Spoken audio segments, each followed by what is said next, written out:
শুরু হচ্ছে একটি ভৌতিক কাহিনী। আমার নাম শ্রী উপেন্দ্রনাথ ঘোষ, নিবাস বীরভূম জেলার টগরা নামক গ্রামে। 1872 খ্রিস্টাব্দে আমি বিএ পাশ করে চাকরির সন্ধানে প্রবৃত্ত হই। কয়েক মাস ধরে বহু জায়গায় বহু আবেদন করলাম, কিন্তু কোনো ফল পেলাম না। অবশেষে সিউড়ি জেলা স্কুলের দ্বিতীয় শিক্ষকের পদ শূন্য হয়েছে সংবাদ পেয়ে নিজেই সেখানে গিয়ে বহু লোকের খোসামত করে চাকরিটি জোগাড় করলাম। আমার মাইনে হল মাসিক 50 টাকা। আমাদের গ্রাম থেকে সিউড়ি 12 ক্রোশ দূরে। বরাবর একটা কাঁচা রাস্তা আছে। আমি গ্রামে ফিরে গিয়ে নিজের জিনিসপত্র নিয়ে এসে দুদিন পরে নতুন কাজে লেগে পড়লাম। যেমন অল্প মাইনে, তেমনি একটা ছোটখাটো সস্তা বাড়ি খুঁজতে লাগলাম, কিন্তু পেলাম না। রাতের শোয়া আর খাওয়া দাওয়াটা হেডমাস্টার মশাইয়ের বাড়িতেই করি। দিনের বেলা স্কুলে কাজ করি এবং অবসর সময়ে বাড়ি খুঁজে বেড়াই। অবশেষে শহরের প্রান্তে একটি বড় খালি পাকা বাড়ির সন্ধান পেলাম। বাড়িটি বহুকাল খালি পড়ে আছে। বাড়িটি জায়গায় জায়গায় ভাঙা। মাত্র কয়েকটি এমন ঘর রয়েছে যেখানে বসবাস করা যায়। মাসিক 5 সিকি মাত্র ভাড়া দিলেই বাড়িটি পাওয়া যায়। কিন্তু গুজব এই যে বাড়িটিতে ভূত আছে। তখন আমি সদ্য কলেজের ছোকরা, ইয়াং বেঙ্গল। ভূতের ভয়ে যদি পিছু হটি তবে আমার বিদ্যা মর্যাদা একেবারে ধূলিসাৎ হয়ে যায়। সুতরাং বাড়ি নিব বলেই স্থির করলাম। কিন্তু অত দূরে একলা থাকা নিরাপদ নয়, চোর ডাকাতের ভয়ও তো আছে। তাই একজন সঙ্গীর খোঁজ করতে লাগলাম। একজন জুটেও গেলেন।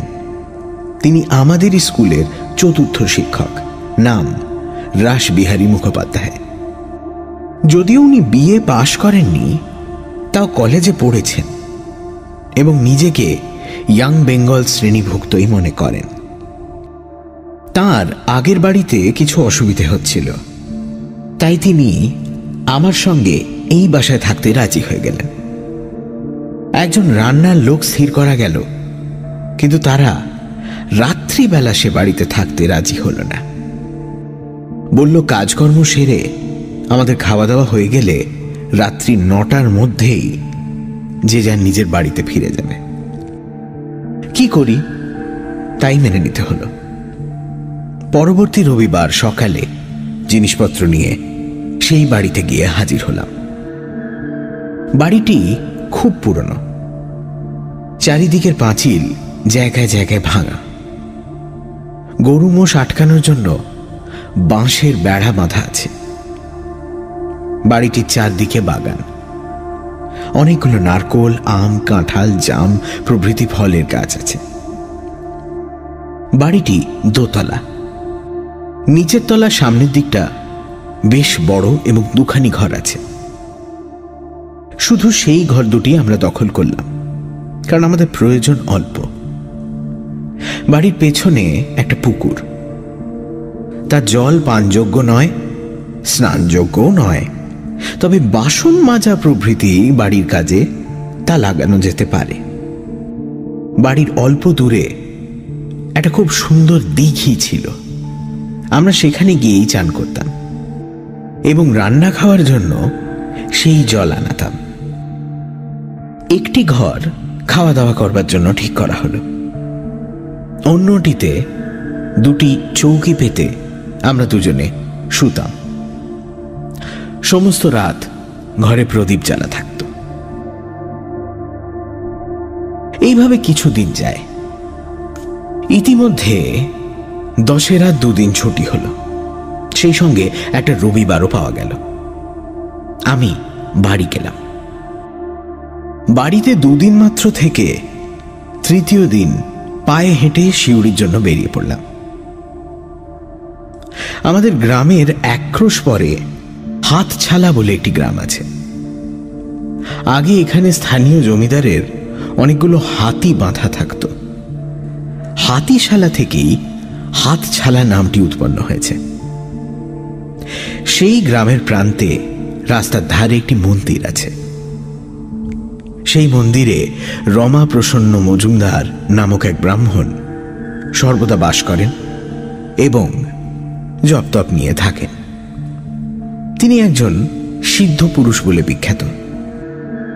আশপাশের চারিদিকের গ্রামের লোকেরা তাকে যথেষ্ট শ্রদ্ধা ভক্তি করে। সেখান দিয়ে যেতে যেতে দেখলাম মজুমদার মশাই খড়ম পায়ে দিয়ে মন্দিরের বাইরে দাঁড়িয়ে আছেন। দেখে রাস্তা থেকে নেমে গিয়ে আমি তাকে প্রণাম করলাম।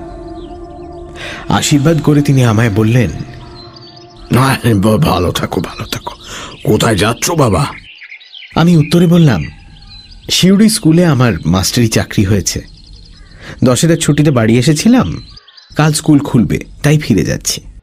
মজুমদার মশাই একটু চিন্তা করে বললেন, বাবা, আজ কি তোমার না গেলেই নয়, আজ বাড়ি ফিরে যাও, কাল যেও।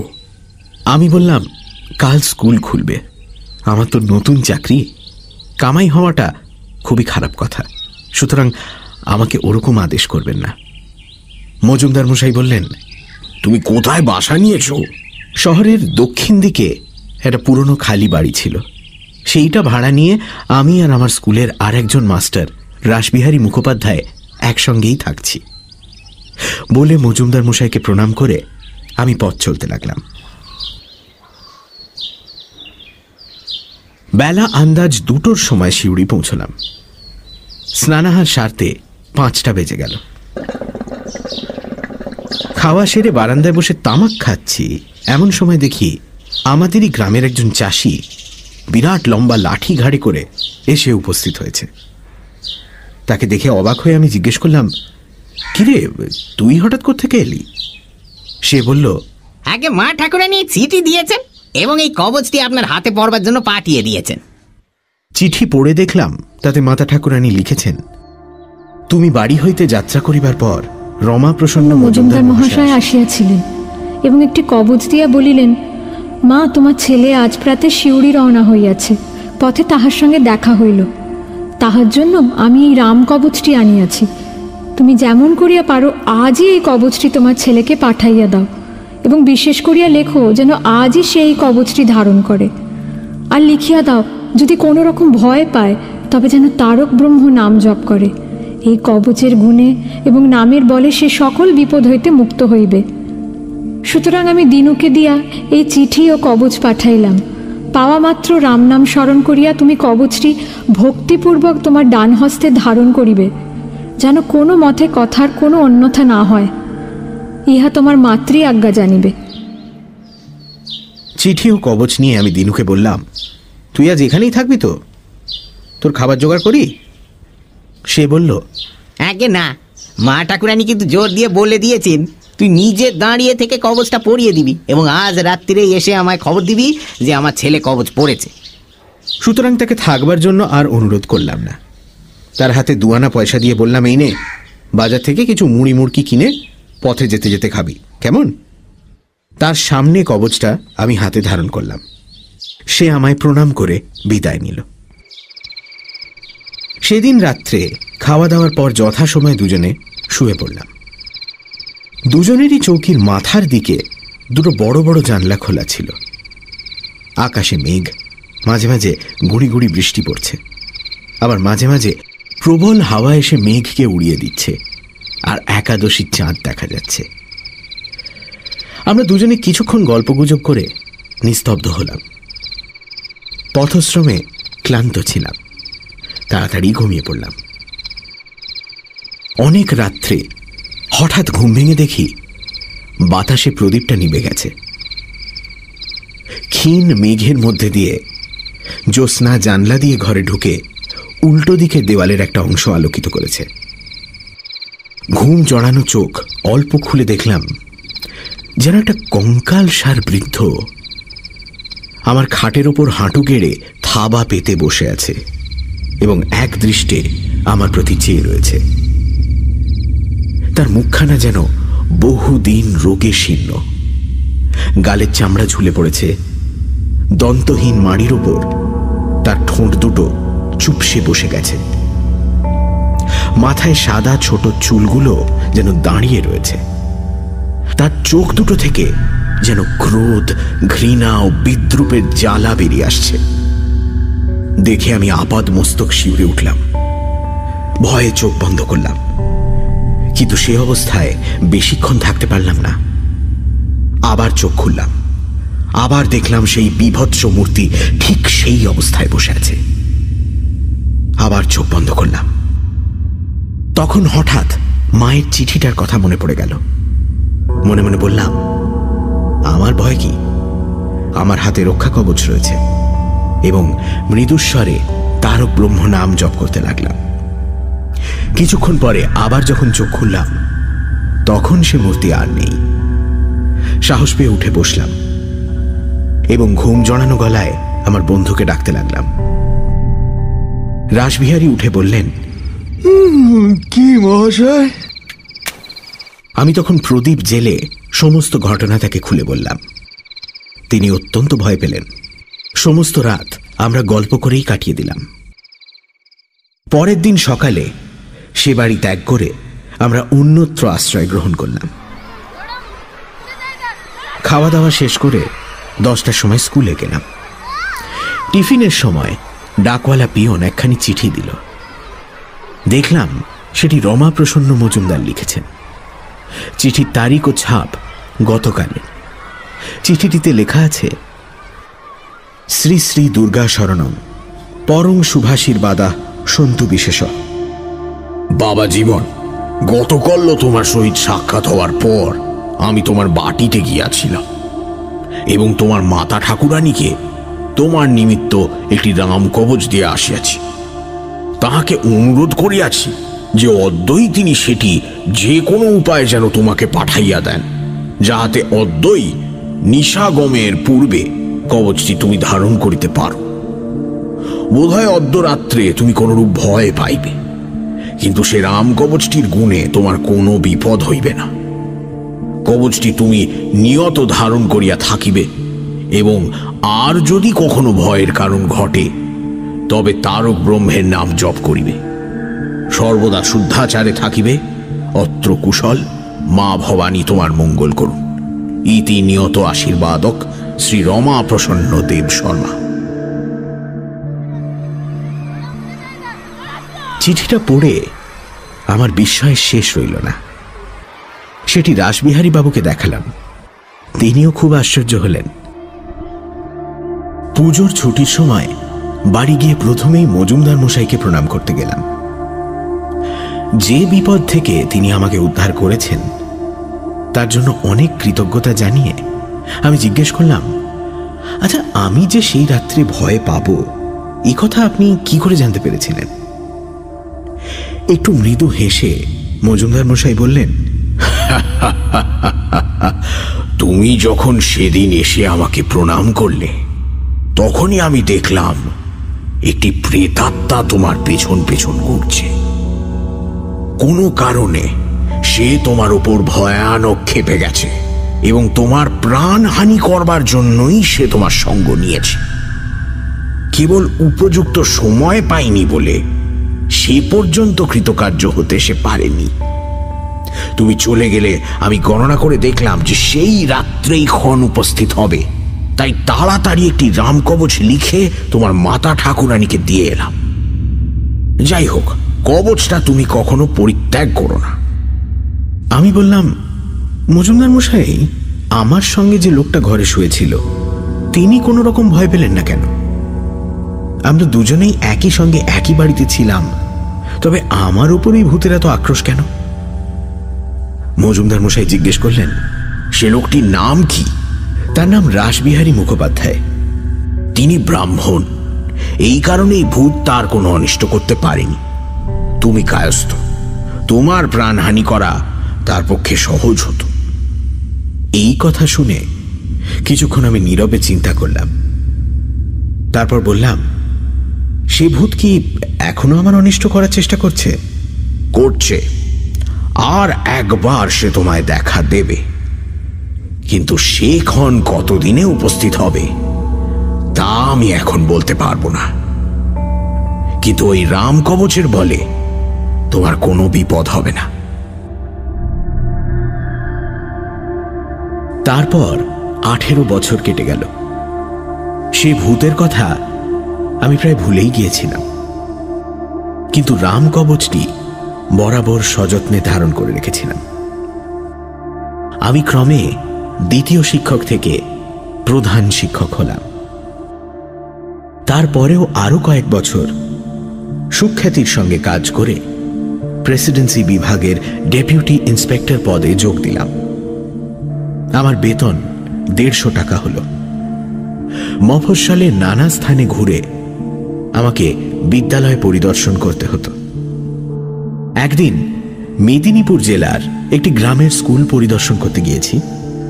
সন্ধ্যের পর খাওয়া দাওয়া করে একটি গরুর গাড়ি ভাড়া করে সেই গ্রামের দিকেই রওনা দিলাম। শরৎকালের পরিষ্কার রাত্রি, আকাশে চাঁদ উঠেছিল। ডিস্ট্রিক্ট বোর্ডের পাকা রাস্তা দিয়ে গাড়ি মন্থর গতিতে চলছিল। আমি প্রথমে শুয়ে একটু ঘুমোবার চেষ্টা করলাম। ঘন্টা 2 এপাশ ওপাশ করে যখন কিছুতেই ঘুম হলো না, তখন চোখ খুলে উঠে বসলাম। দেখলাম গাড়োয়ান তার বসবার সেই ছোট্ট জায়গাটুকুতে কোনো রকমে শুয়ে ঘুমিয়ে পড়েছে। জ্যোৎস্না রাত, পরিষ্কার পথ গেছে, গরু দুটি অবাধে আপন মনে চলছে। রাস্তার দুধারে গাছের সারি, কোথাও দূরে দূরে, কোথাও বা কাছাকাছি। ঝুরঝুর করে বাতাস বইছে। গাড়োয়ান আরামে ঘুমিয়ে যাচ্ছে দেখে গরিবকে জাগাতে আমার আর ইচ্ছে করল না। অথচ গরু দুটি অরক্ষিত অবস্থায় পথ চলে, তাও নিরাপদ নয়। এই ভেবে আমি আর শুলাম না, বসেই রইলাম। এই অবস্থায় প্রায় ঘণ্টাখানেক কাটল। আমার একটু তন্দ্রা আসতে লাগলো। আমি বসে বসেই ঢুলতে লাগলাম।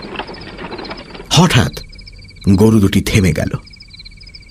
একটা ঝাঁকুনি দিয়ে গাড়িটি দাঁড়িয়ে পড়ল, আর আমার ঘুম ছুটে গেল। চোখ খুলে দেখি সেই ভীষণ মূর্তি। গরু দুটির সামনে পথ আটকে গাড়ির জোয়ালের ওপর দুটো জীর্ণ হাত রেখে সেই কঙ্কালসার চেহারা দাঁড়িয়ে আছে, এবং তার জ্বলন্ত দুটি চোখ থেকে যেন আগুন ঠিকরে বেরোচ্ছে। দেখে আমার শরীরের রক্ত হিম হয়ে গেল। আমি কাঁপতে লাগলাম। বুকের কাছে হাত রেখে তারক ব্রহ্ম নাম জপ করতে লাগলাম। কিছুক্ষণ জপ করতে করতে দেখলাম সে মূর্তি ছায়ার মতোই মিলিয়ে যাচ্ছে। যখন সে একেবারে অদৃশ্য হয়ে গেল, গরু দুটি তখন গাড়ির পেছন দিকে ঘুরে প্রাণপণে ছুটতে লাগলো। ঝাঁকুনিতে গাড়োয়ানের ঘুম ভেঙে গেল। সে ধরফর করে উঠে বসে বলল, বাবু বাবু, এই কি গরু এমন ছুটতেছে কেন? আমি আসল কথা তাকে না বলে কেবলমাত্র বললাম, হয়তো পথে কোনো কারণে ভয় পেয়েছে, তাই ছুটে বাড়ি যাচ্ছে। গাড়ি থামাবার এবং মুখ ঘোরাবার অনেক চেষ্টা করল। গরু দুটি লাঙল টেনে ছিঁড়ে ফেলবার উপক্রম করল, কিন্তু কিছুতেই তারা দাঁড়ালো না। দৌড়তে দৌড়তে অবশেষে যখন একটি গ্রামের বাজার উপস্থিত হলো এবং সেখানে অনেক লোকজন, অন্যান্য গরুর গাড়ি দেখা গেল, তখন গরু দুটি দাঁড়ালো। গরু দুটি ভয়ানক ক্লান্ত হয়ে পড়েছে দেখে আমি গাড়োয়ানকে বললাম, থাক, আজ আর কাজ নেই। গরু দুটোকে খুলে দাও, ওদের ঘাস আর জল দাও, কাল সকালে আবার রওনা হওয়া যাবে। আজ রাত্রে এখানেই বিশ্রাম করি।